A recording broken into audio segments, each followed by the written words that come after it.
Hey guys, it's Brandon Miniman from Pocketnow.com, and this is the unboxing of the Sprint HTC Touch Pro, the first release of the Touch Pro in the United States. AT&T and Verizon will be getting theirs before the year is up. So let's take a look at Sprint's version.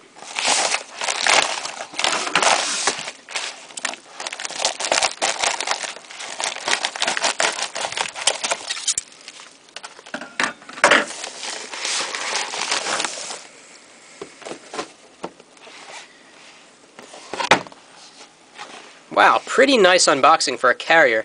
I like how the device is sitting right on top. I'm going to put this to the side for now. Let's see what else we get.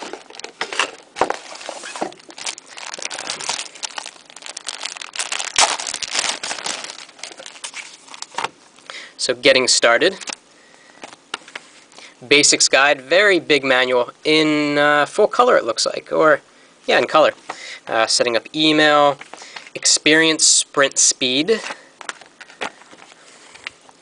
agreement, so on and so forth. Alright, so let's take a look at what we have over here. Looks like you take out some accessories. Dump these out on the table. So we get an extra non-collapsible stylus, the same stylus that comes on the HTC Touch Pro that you've probably seen already, released in Europe. We've got headphones, it looks like. We have a syncing cable which uses HTC's EXT USB, but it also works with mini USB connectors, so if you have those laying around. We get a case, very nice. Let me open this up and see if it's a leather case. Yeah, well, sort of. It smells leather. It's actually more like a suede. And it's actually a holster rather than a case, so you clip this on your belt. Very nice. We have the converter for 3.5mm headphones, and looks like 2.5mm also. Good, glad they included that. And then we have the charger that we plug the USB cable into. Alright, so let's take a look at the device. Okay, so here it is. Wow, the edges are much more rounded than you would find on the European HTC Touch Pro. Very interesting. We've got a kind of a flat backing here with a 3.2 megapixel camera. We'll cover that later. Here's the keyboard, and oh great, they kept the 5th keyboard row, so you have the dedicated numbers up here. That's great. They're not embedded in the letters.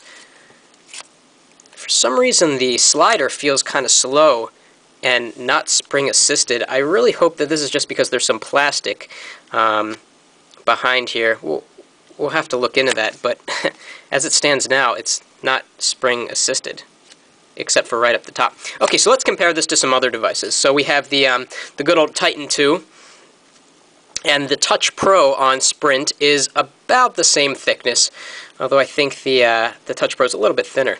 So let's take a look at the Xperia X1. We've been doing a lot of coverage on that lately. So the Touch Pro is wider. It has a VGA screen, whereas the X1 has a WVGA screen. The X1 is a little bit thinner. And let's take a look at the other Touch Pro, the European version that's been out for a while now.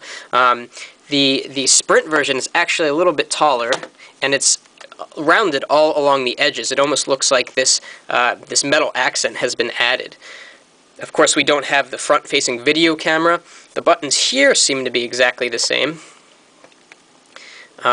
Chrome on the sides. Which one's thicker is a tough call. They look about the same. The Sprint version is probably a little bit thicker. And on the back, we don't get the faceted backing as we did with the European version. Let's look at the keyboards. I think they're going to be quite similar. So, open that,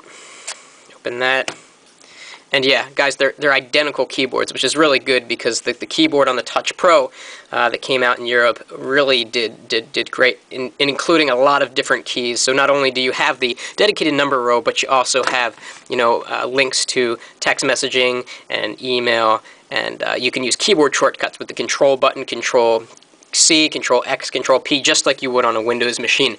So we've got more coverage coming up on the Sprint version of the HTC Touch Pro. We'll be back with more soon, and be sure to follow us on our Twitter account for some exclusives, twitter.com/PocketNowTweets. That's it for now.